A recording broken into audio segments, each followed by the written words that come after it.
Hi. ഇപ്പോൾ ഞാൻ ഈ ഒരു വീഡിയോ എടുക്കണോ വേണ്ടയോ എന്ന് തന്നെ 1000 വട്ടം ചിന്തിച്ചു. കാരണം ഇപ്പോൾ ഞാനിങ്ങനെ ഒരു വീഡിയോ ചെയ്യുന്നതിലൊരു പ്രസക്തിയില്ല. ഞാനൊരു ഇൻഫ്ലുവൻസർ അല്ല, ഒരു ഡിഫൈൻഡ് കോണ്ടന്റ് ക്രിയേറ്റർ ഒന്നുമല്ല.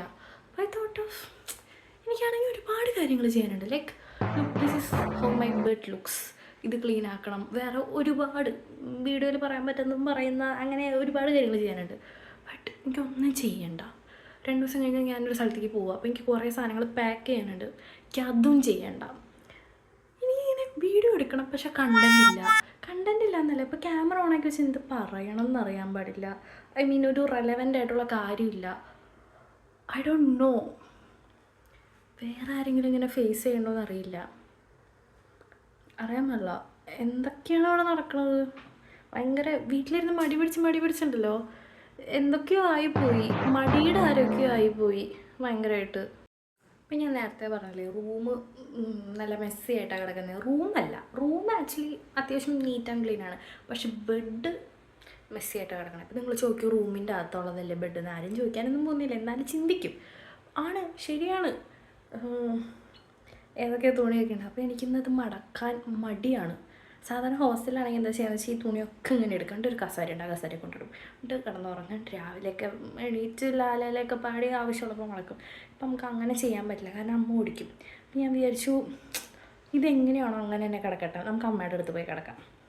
അമ്മയോട് ഒറ്റയാണല്ലോ, അപ്പം നമുക്ക് അമ്മയുടെ അടുത്ത് പോയി കിടക്കാം. ഓ മൈ ഗോഡ്, എന്തൊരു ചൂടാണ്. കുളിച്ച് കഴിഞ്ഞ് പുറത്തേക്ക് ഇറങ്ങുമ്പോഴേക്കും ഒരു സ്റ്റീം ബാത്ത് കഴിഞ്ഞ ഒരു എഫക്റ്റാണ്. വെറുതെ ഇരിക്കുമ്പോഴൊക്കെ പണ്ടൊക്കെ എൻ്റെ ഒരു വലിയ ആഗ്രഹമായിരുന്നു സ്റ്റീം ബാത്തിങ്ങിന് പോകണം. റീൽസിലൊക്കെ കാണാറില്ലേ സ്റ്റീം ബാത്തിങ്, പിന്നെ മൂക്കിക്കോടെ ഇങ്ങനെ ഒരു സാധനം വലിക്കുമ്പോൾ ഉള്ള ആ ഒരു സാധനം, ഒരു കുഞ്ഞൊരു കറുപ്പ കളർ സാധനമൊക്കെ ഒരു ഇങ്ങനെ വലിക്കാൻ തരും. അപ്പോൾ സ്റ്റീം ബാത്തിങ് എങ്ങനെയാണ് ഫീൽ ചെയ്യണമെന്ന് എനിക്ക് മനസ്സിലായി. ഫാൻ ഇട്ട് കഴിഞ്ഞാൽ ഇങ്ങനെ എന്ന് പറഞ്ഞൊരു സൗണ്ട് കേൾക്കും. അപ്പോൾ ഞാൻ പറയണ അത്ര ഫ്ലുവൻ്റായിട്ട് കേൾക്കാൻ പറ്റില്ല. ഫ്ലുവൻ്റായിട്ടെന്നല്ല, കേൾക്കാനേ പറ്റില്ല. കുറേ ഉറക്കം പറയാൻ പറ്റില്ല, കാരണം സമയം അപ്പോൾ രാത്രി 1:30 I M A night person. 1:30 അല്ല, 1:45 നൈറ്റ് പേഴ്സൺ. മോർണിംഗ് എനിക്കിഷ്ടമല്ല. എനിക്ക് ഇഷ്ടമേ അല്ല. എന്നുവെച്ചാൽ ഒരു കാര്യത്തിന് വേണ്ടി എണീക്കണം, അതെനിക്ക് വേണ്ടിയിട്ടുള്ളൊരു നല്ല കാര്യമാണെങ്കിൽ പോലും മോർണിംഗിലുള്ള ഒരു കാര്യം എനിക്ക് മടിയാണ്.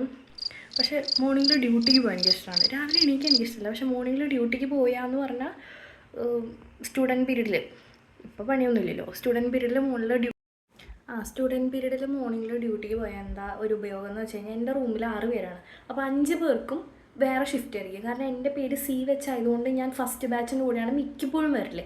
അപ്പോൾ എന്നിരുന്നാലും അവർ വരുന്നവരെ എനിക്ക് റൂമിൽ വെറുതെ ഇരിക്കാം. അപ്പോൾ ഞാൻ രാവിലെ ഡ്യൂട്ടിക്ക് പോയി കള്ള അറ്റൻഡൻസ് ഒക്കെ ഇട്ട് വന്നു കഴിഞ്ഞ് എനിക്കിനി പിന്നെ വൈകുന്നേരം വരെ വെറുതെ ഇരിക്കാം, ഉറങ്ങാം, സിനിമ കാണാം, അങ്ങനെ കുറേ കാര്യങ്ങളൊക്കെ ചെയ്യാം. അപ്പോൾ എനിക്ക് രാവിലെ പോകാൻ ഭയങ്കര കാര്യമാണ്.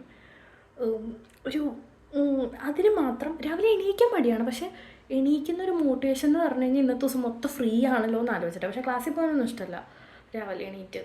മിക്ക ദിവസങ്ങളിലും ഞാൻ ഫസ്റ്റ് അവർ പോയിട്ടുമില്ല. സെക്കൻഡ് ഇയറിലൊക്കെ കേട്ടോ, തേർഡ് ഇയറിൽ ഫോർത്ത് ഇയറിലായപ്പോൾ അറ്റൻഡൻസിൻ്റെ ഒരു ഇമ്പോർട്ടൻസ് മനസ്സിലായി തുടങ്ങി. അപ്പം നമ്മൾ എന്താണ് പറഞ്ഞു വന്നത്, ഒന്നും പറഞ്ഞു വന്നൊന്നുമില്ല. എന്നിരുന്നാലും ഇതൊരു സിറ്റ് ആൻഡ് ടോക്ക് വീഡിയോ ആക്കിയാലോ എന്ന് ഞാൻ ആലോചിക്കുക. പക്ഷേ എന്ത് വർത്താനം പറയാനാണ് ഇരുന്നിട്ട്. ഇപ്പോൾ ഇതാരെങ്കിലും കാണാണ്ടെങ്കിൽ തന്നെ ഒരു തരക്കേടില്ല, ഇതിപ്പോൾ ആരും കാണാനും ഇല്ല. അങ്ങനെ പറയല്ല, എൻ്റെ വീഡിയോ സ്ഥിരം കാണുന്ന കുറച്ച് പേരുണ്ട്. I love that people's.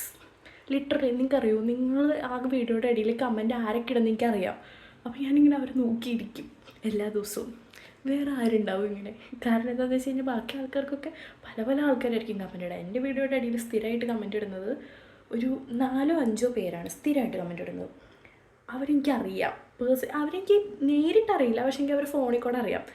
അവരിങ്ങനെ കമൻറ്റ് ഇടും എന്നെനിക്ക് ഉറപ്പാണ്. അപ്പം ഞാനിങ്ങനെ വീഡിയോ ഇട്ട് കഴിയുമ്പോൾ ഇപ്പോഴും യൂട്യൂബ് സ്റ്റുഡിയോയിൽ പോയി നോക്കും, അവർ കമൻറ്റ് ഇട്ടു. കാരണം ഞാനിങ്ങനെ ഇടയ്ക്ക് വിചാരിക്കുക, ഒരു ഇൻട്രൊഡക്ഷൻ അല്ലെങ്കിൽ ഒരു Q&A ഒക്കെ പോലെ ക്യാമറയൊക്കെ എവിടെയെങ്കിലും വെച്ചിട്ട് നമ്മളിവിടെ ഇങ്ങനെ ഇരുന്ന് ഒരു Q&A പോലെ സെക്ഷനൊക്കെ ചെയ്യാമെന്ന്. But the fun fact is nobody asking for nothing. കാരണം ഇപ്പോൾ ഡെയിലി വീഡിയോ കാണുന്നവർക്ക് ഞാൻ എന്താണെന്നും ഒരു നഴ്സിംഗ് സ്റ്റുഡൻ്റ് ആണെന്നും അങ്ങനത്തെ കുറച്ച് ബേസിക് ഡീറ്റെയിൽസ് അറിയാവുന്നതിനപ്പുറം ഞാൻ പറഞ്ഞില്ല, ഒരു 5-6 പേരാണ് സ്ഥിരമായിട്ട് കമൻറ്റ് ഇടുന്നതും വീഡിയോ സ്ഥിരമായിട്ട് കാണുന്ന ഒരു ഓഡിയൻസ് കുറച്ച് പേരുള്ളൂ. അതിലൊരു 85% ആൾക്കാർക്ക് എന്നെ പേഴ്സണലി അറിയാമെന്നാണ് എനിക്ക് തോന്നുന്നത്. കാരണം എന്നെ അറിയണ ആൾക്കാർ തന്നെയാണ് ഈ വീഡിയോ കാണുന്നുള്ളൂ.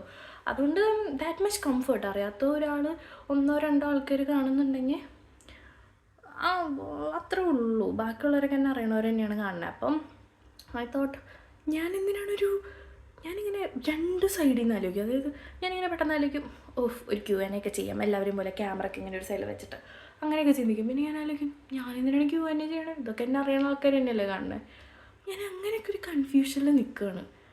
പക്ഷെ ഇപ്പോഴത്തെ എൻ്റെ മെയിൻ ഡൗട്ട്, ഈ വീഡിയോ പോസ്റ്റ് ചെയ്യണോ വേണ്ടയോ അങ്ങനെ ചിന്തിച്ചുകൊണ്ടിരിക്കുകയാണ് ഞാൻ. അറിയാൻ പാടില്ല, ചിലപ്പോൾ ഇതെൻ്റെ ഗാലറിയിൽ കിടന്ന് ചെതലരിച്ച് പുഴുതുന്നു പോവുമായിരിക്കും. അങ്ങനെ ഒരുപാട് വീഡിയോകൾ ഇപ്പോഴും കിടപ്പുണ്ട്. D+ YouTube = Christina Theres. Okay, bye. എനിക്കിപ്പോൾ എവിടെ ഒന്നും ഇല്ലാത്തൊരു എനർജി വന്നു പെട്ടെന്നൊരു മൊമെൻറ്റിൽ. അപ്പം ഞാൻ എൻ്റെ പോയി കുറച്ച് ചെയ്യാനുള്ള എല്ലാ കാര്യങ്ങളും ഷടപടന്ന് ചെയ്ത് തീർക്കട്ടെ. Okay, by.